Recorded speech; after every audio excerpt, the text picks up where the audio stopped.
Baik, selanjutnya itu sesi pertanyaan. Pada kelompok 1, silakan, ada yang ingin ditanyakan? Saya ingin bertanya. Ya, silakan, itu Sri Lestari. Baiklah, bismillahirrahmanirrahim. Assalamualaikum warahmatullahi wabarakatuh. Di sini saya perwakilan dari kelompok 1 ingin bertanya kepada kelompok penyaji.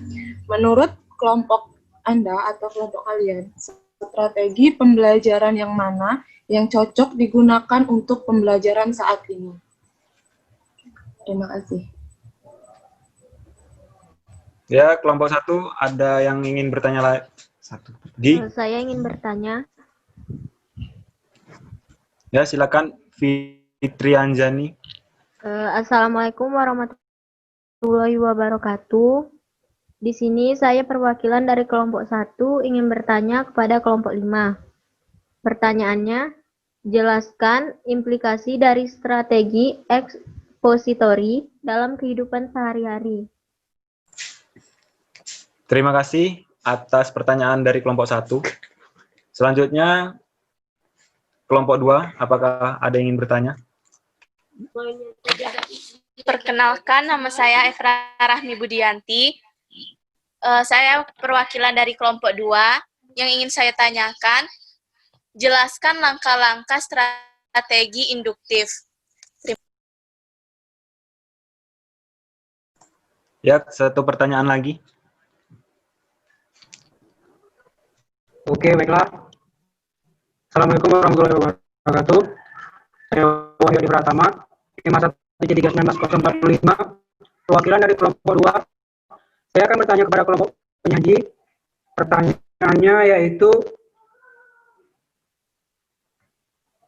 apa pengaruh strategi pembelajaran ekspositori terhadap hasil belajar siswa? Terima kasih pertanyaan dari kelompok 2. Kemudian pertanyaan dari kelompok 3. Saya. Ya, Sabila, silakan.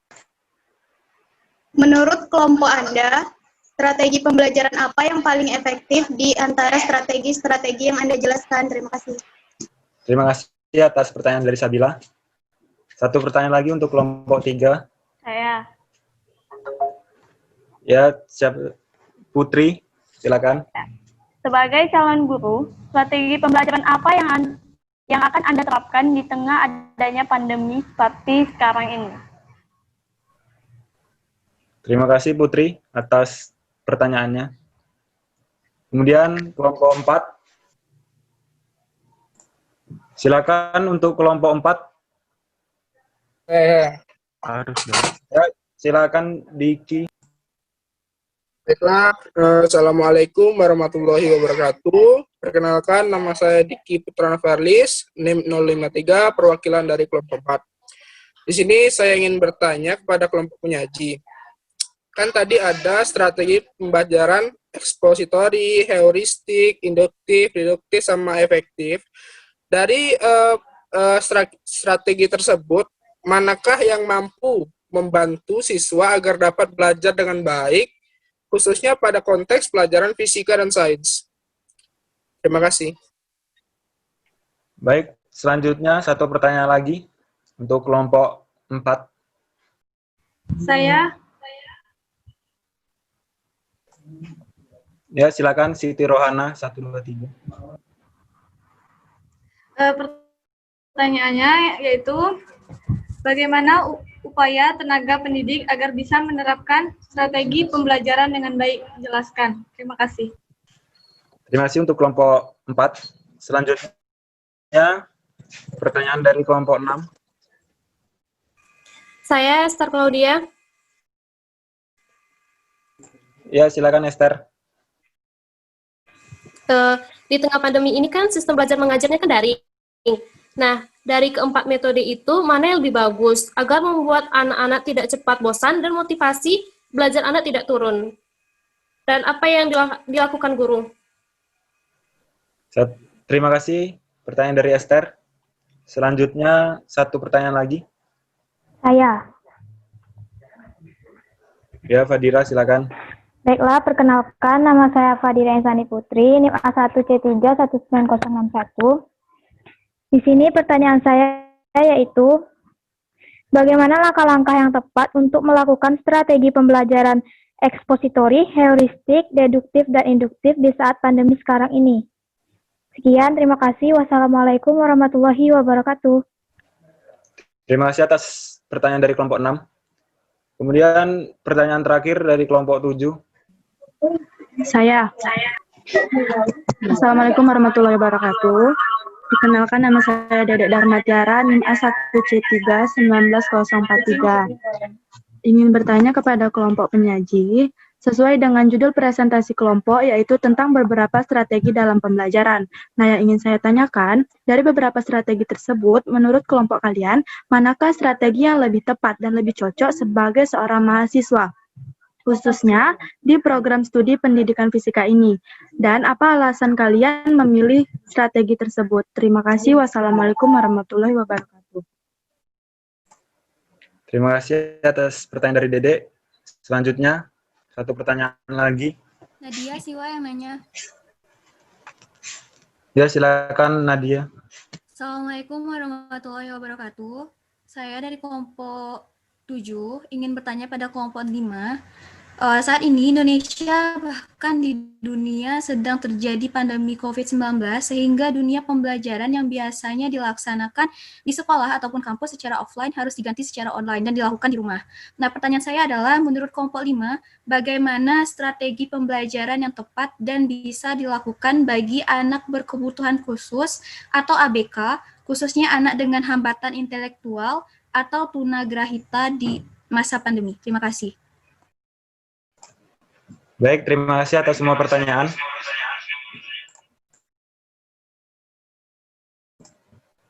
Berikan kami sedikit waktu untuk mendiskusikan pertanyaan-pertanyaan dari beberapa kelompok.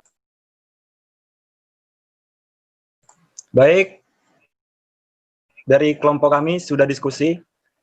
Pertanyaan pertama dari kelompok 1 itu akan dijawab oleh Ayu Permata Bunda. Padanya kami persilakan. Oke, baiklah, saya akan menjawab pertanyaan dari kelompok 1. Yang pertama, pertanyaannya, menurut kelompok Anda, strategi pembelajaran mana yang cocok digunakan untuk pembelajaran saat ini? Jawabannya adalah, menurut kelompok kami, strategi pembelajaran yang cocok adalah strategi pembelajaran ekspositori karena strategi ini menggunakan metode ceramah dan tanya jawab. Misalnya, guru memberikan pertanyaan kepada siswa setelah menjelaskan materi, dan siswa menjawab. Jika jawaban siswa tersebut benar, maka guru memberikan tanggapan dengan memuji siswa tersebut. Nah, dengan begitu implikasinya terhadap siswa akan lebih semangat dan lebih giat belajar agar bisa menjawab pertanyaan guru dengan benar. Selanjutnya, pertanyaan kedua yaitu jelaskan implikasi dari strategi pembelajaran ekspositori dalam kehidupan sehari-hari. Terus, implikasinya adalah jika guru memberikan pujian terhadap siswa, jika jawabannya benar, maka siswa akan lebih semangat belajarnya supaya bisa menjawab pertanyaan guru dengan benar. Sekian dan terima kasih. Pertanyaan selanjutnya itu dari kelompok 2, yang menjawab adalah Suratun Aisyah. Baiklah, di sini saya akan menjawab pertanyaan yang pertama, yaitu dari Efra Rahmi Budianti. Jelaskan langkah-langkah strategi induktif. Langkah-langkah strategi induktif yang pertama, ada konsep pembentukan atau belajar konsep. Tahap ini mencakup 3 langkah utama, yaitu item daftar, kelompok barang yang sama secara bersama-sama, serta label nama konsep. Yang kedua, interpretasi data strategi. Yang kedua ini merupakan cara mengajarkan bagaimana menginterpretasi dan menyimpulkan data. Sama halnya dengan strategi pertama, cara ini dapat dilakukan dengan mengajukan pertanyaan-pertanyaan tertentu. Yang terakhir ada penerapan prinsip-prinsip. Strategi ini merupakan kelanjutan dari strategi pertama dan kedua. Setelah siswa dapat merumuskan suatu konsep, menginterpretasikan dan menyimpulkan data, selanjutnya mereka diharapkan dapat menerapkan suatu prinsip tertentu ke dalam suatu situasi permasalahan yang berbeda. Selanjutnya pertanyaan dari Wahyu Adi Pratama. Apa pengaruh pembelajaran ekspositori terhadap hasil belajar siswa? Menurut Wina Sanjaya dalam bukunya yang berjudul Strategi Pembelajaran Berorientasi Standar Proses Pendidikan tahun 2006, beliau menyatakan bahwa strategi ekspositori memberi pengaruh yang baik bagi siswa. Strategi pembelajaran ini sangat efektif apabila materi pelajaran yang harus dikuasai cukup luas dan memiliki waktu terbatas. Melalui strategi ekspositori, siswa dapat mendengar melalui penuturan tentang materi pelajaran sekaligus mengobservasi melalui demonstrasi. Terima kasih, saya kembalikan ke moderator. Baik, terima kasih Suratun Aisyah. Pertanyaan untuk kelompok 3 itu saya sendiri yang menjawab. Yang pertama ada pertanyaan dari Sabila. Menurut kelompok Anda, strategi pembelajaran apa yang paling efektif di antara strategi-strategi yang Anda jelaskan? Jadi begini, Sabila, strategi pembelajaran dikatakan efektif itu kalau seorang guru hanya saja memakai sebuah strategi pembelajaran satu saja, itu kurang efektif. Terus, bagaimana sih kita harus mengefektifkan sebuah strategi pembelajaran? Itu dengan cara mengkombinasikannya. Jika pembelajaran itu atau strategi pembelajaran itu kita kombinasikan, misalnya kita kombinasikan antara deduktif dengan induktif, itu akan lebih efektif siswa memahaminya. Terus yang kedua itu tentang kelas yang kuat. Jika seorang guru itu menjelaskan di kelas-kelas yang tepat atau kuat, itu akan lebih memudahkan peserta didik menangkap atau memahami pembelajaran. Terus yang ketiga itu ada guru menyampaikan di peserta didik yang berkognitif tinggi atau mudah menyempurnakan pembelajarannya. Itu akan memudahkan seorang guru untuk menjelaskan dan siswa tersebut paham. Yang selanjutnya pertanyaan dari Putri Handayani Simatupang, itu pertanyaannya, sebagai calon guru, strategi pembelajaran apa yang akan Anda terapkan di tengah adanya pandemi sekarang ini? Jadi, kita sebagai seorang guru, itu strategi pembelajaran yang kita gunakan untuk pandemi atau COVID-19 ini, pada tahun ini itu, yang pertama, tetapkan manajemen waktu. Jika kita menetapkan manajemen waktu, itu akan lebih mengefektifkan seorang siswa menangkap sebuah pembelajaran. Yang kedua, persiapkan teknologi. Kenapa kita mempersiapkan teknologi? Karena pada pembelajaran online ini, kita harus membutuhkan sebuah teknologi yang canggih. Misalnya HP, laptop, dan yang lain-lain. Yang ketiga, pembelajaran dengan serius. Pembelajaran dengan serius ini sepertinya kalau kita online maupun offline, kita harus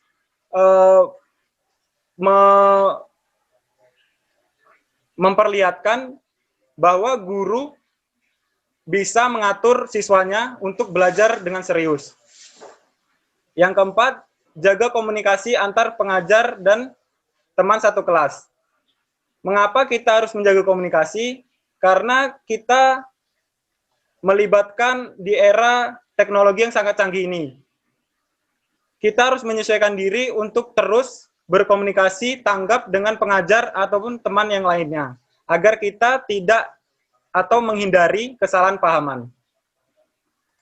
Demikian, selanjutnya Evaluia Astetika, silakan menjawab pertanyaan dari kelompok 4. Baik, saya akan menjawab pertanyaan dari Siti yang yaitu bagaimana upaya tenaga pendidik agar bisa menerapkan strategi pembelajaran dengan baik. Jelaskan. Nah, yang pertama yaitu mengidentifikasi serta menetapkan spesifikasi dan kualifikasi perubahan tingkah laku dan kepribadian anak didik sebagaimana yang diharapkan. Apakah yang dijadikan sasaran dalam kegiatan belajar mengajar dan sasaran yang dituju harus jelas dan terarah. Yang kedua yaitu memilih sistem pendekatan belajar mengajar yang dianggap paling tepat dan efektif untuk mencapai sasaran. Nah, yang ketiga yaitu memilih dan menetapkan prosedur, metode, dan teknik belajar mengajar yang dianggap paling efektif sehingga dapat dijadikan pegangan oleh guru dalam menunaikan kegiatan mengajarnya. Dan yang keempat yaitu menetapkan norma-norma dan batas minimal keberhasilan atau kriteria serta standar keberhasilan sehingga dapat dijadikan pedoman oleh guru dalam melakukan evaluasi belajar mengajar yang selanjutnya akan dijadikan umpan balik untuk penyempurnaan sistem instruksional yang bersangkutan secara keseluruhan. Nah, yang kedua yaitu pertanyaan dari Diki.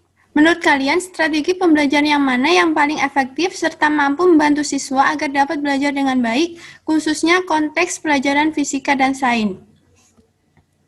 Nah, untuk strategi pembelajaran fisika yang diterapkan di kelas, ada beberapa indikator yang harus diterapkan oleh guru. Yang pertama yaitu tujuan pembelajarannya, bahan dan materi pembelajaran, metode dan media pembelajaran. Nah, guru ini harus menyesuaikan strategi pembelajaran berdasarkan indikator-indikator tersebut sehingga kegiatan belajar dapat terlaksana dengan baik. Nah, menurut kelompok kami, strategi yang tepat yaitu strategi pembelajaran induktif adalah sebuah pembelajaran yang bersifat langsung tapi sangat efektif untuk siswa mengembangkan keterampilan berpikirnya tingkat tinggi dan keterampilan berpikir kritis. Nah, pada pembelajaran ini, guru langsung memberikan presentasi informasi-informasi yang akan memberikan ilustrasi-ilustrasi tentang topik yang akan dipelajari oleh siswa. Dan selanjutnya, guru akan membimbing siswa untuk menemukan pola-pola tertentu. Demikian, saya kembalikan ke moderator. Terima kasih atas jawaban dari Eva. Selanjutnya, untuk kelompok terakhir, kepada Rini Simamora, kami persilakan. Baiklah, di sini saya akan menjawab pertanyaan dari kelompok 6, yaitu Esther dan Fadira. Yang pertama, pertanyaan dari Esther. Pada saat pandemi saat ini, dengan diterapkannya sistem belajar daring atau online, maka strategi yang paling tepat itu digunakan adalah strategi pembelajaran heuristik. Seperti yang dijelaskan oleh Profesor Eko Indrajit, seorang pakar teknologi informasi, pada masa pandemi ini, guru, siswa, dan orang tua memiliki peranan tersendiri untuk menjalankan aktivitas pendidikan. Misalnya, siswa melaksanakan pembelajaran mandiri dan berusaha keras untuk melaksanakan tugas dan kewajiban meski dengan pendampingan minimum dari guru. Selain itu, siswa juga lebih bebas berkreasi mengenai tugas. Sementara di sisi lain, tugas guru yaitu mengonfirmasi kemajuan siswa lewat teknologi, bisa lewat media sosial. Jadi dari penjelasan beliau tersebut, hal ini lebih sesuai dengan karakteristik strategi pembelajaran ekspositori, heuristik maksud saya. Karena siswa lebih banyak terlibat pada kegiatannya sendiri, dan strategi ini juga lebih menekankan pada aktivitas siswa pada proses pembelajaran dan mengembangkan proses berpikir intelektual siswa. Kemudian, bagaimana tindakan guru yang tepat? Selanjutnya, Eko Indrajit juga menjelaskan 5 langkah strategis yang harus dilakukan oleh guru, yaitu melakukan peninjauan kembali terhadap target pembelajaran yang ingin dicapai, mengidentifikasi sumber daya yang perlu dimiliki, memahami situasi dan kondisi masing-masing, mengaji kebutuhan dan ketersediaan untuk operasional pelajaran, serta melaksanakan langkah-langkah tersebut secara kreatif dan inovatif. Selanjutnya, pertanyaan dari Fadira. Langkah-langkah yang tepat untuk melakukan strategi pembelajaran ekspositori, heuristik, deduktif, dan induktif. Nah, di saat pandemi ini langkah-langkah tersebut telah dirangkum oleh Kemendikbud yang mengatur kebijakan melalui surat edaran nomor 4 tahun 2020, yaitu memuat 4 hal. Langkah-langkah tersebut adalah yang pertama, pembelajaran dilakukan secara daring, baik secara interaktif maupun non-interaktif. Yang kedua, guru harus memberikan pendidikan kepada peserta didik tentang kecakapan hidup, yakni pendidikan kontekstual sesuai dengan kondisi rumah masing-masing. Yang ketiga, pembelajaran di rumah harus disesuaikan dengan minat dan kondisi masing-masing peserta didik. Dan yang terakhir yaitu bagi para guru, tugas yang diberikan kepada peserta didik tidak harus dinilai seperti biasanya di sekolah, akan tetapi penilaian lebih banyak kualitatif yang sifatnya memberi motivasi kepada anak-anak. Demikian saya kembalikan kepada moderator. Terima kasih atas jawaban dari Rini. Selanjutnya untuk kelompok 7 itu akan dijawab oleh Eva Uliastika dan Suratun Aisyah. Baiklah, di sini saya akan menjawab pertanyaan dari Nadia Sri Aulia. Yang pertanyaannya adalah, bagaimana strategi pembelajaran yang tepat dan bisa dilakukan bagi anak berkebutuhan khusus, khususnya anak dengan hambatan intelektual atau tunagrahita di masa pandemi. Pembelajaran untuk anak berkebutuhan khusus membutuhkan suatu strategi tersendiri sesuai dengan kebutuhan masing-masing. Anak tunagrahita merupakan individu yang unik dan utuh. Mereka memiliki hambatan intelektual, tetapi mereka juga masih memiliki potensi yang dapat dikembangkan sesuai dengan kapasitas yang dimiliki oleh mereka dan sesuai dengan kebutuhan mereka. Strategi yang dapat dilakukan dalam masa pandemi seperti sekarang untuk anak tunagrahita lebih efektif menggunakan strategi pembelajaran induktif, karena dengan strategi ini, anak yang mengidap tunagrahita dapat memfokuskan pengamatan melalui pertanyaan-pertanyaan sederhana yang diberikan guru. Melalui pertanyaan ini, guru membimbing anak tersebut untuk membangun pemahaman terhadap materi pelajaran dengan cara berpikir dan membangun ide. Terima kasih, saya kembalikan ke moderator.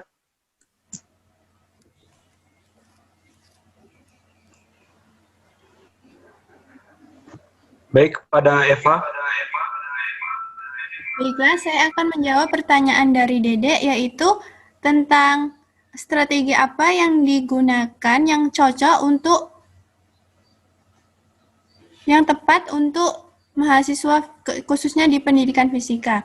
Nah, menurut kami, kegiatan pembelajaran akan berjalan optimal apabila menerapkan strategi pembelajaran yang tepat di setiap mata kuliahnya. Misalnya, penerapan pembelajaran didasarkan oleh 5 faktor. Yang pertama yaitu tujuan pembelajaran, bahan dan pembelajaran, metode, media pembelajaran, dan evaluasi. Dengan mengacu pada indikator, maka strategi pembelajaran yang digunakan akan optimal. Nah, keberhasilan pelaksanaan strategi pembelajaran tersebut tentu akan berimplikasi pada penguasaan siswa terhadap kompetensi-kompetensi yang diajarkan. Nah, misalnya pada materi yang tidak bisa kita kerjakan sendiri, maka akan dikerjakan dan dijelaskan oleh guru, baru kita mengerti. Baiklah, saya kembalikan ke moderator.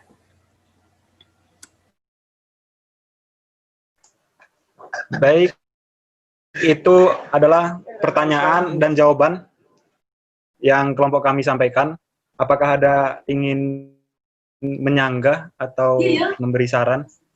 Baik, demikianlah persentase dari kelompok 5 tentang strategi pembelajaran dan strategi pembelajaran. Demikian, terima kasih.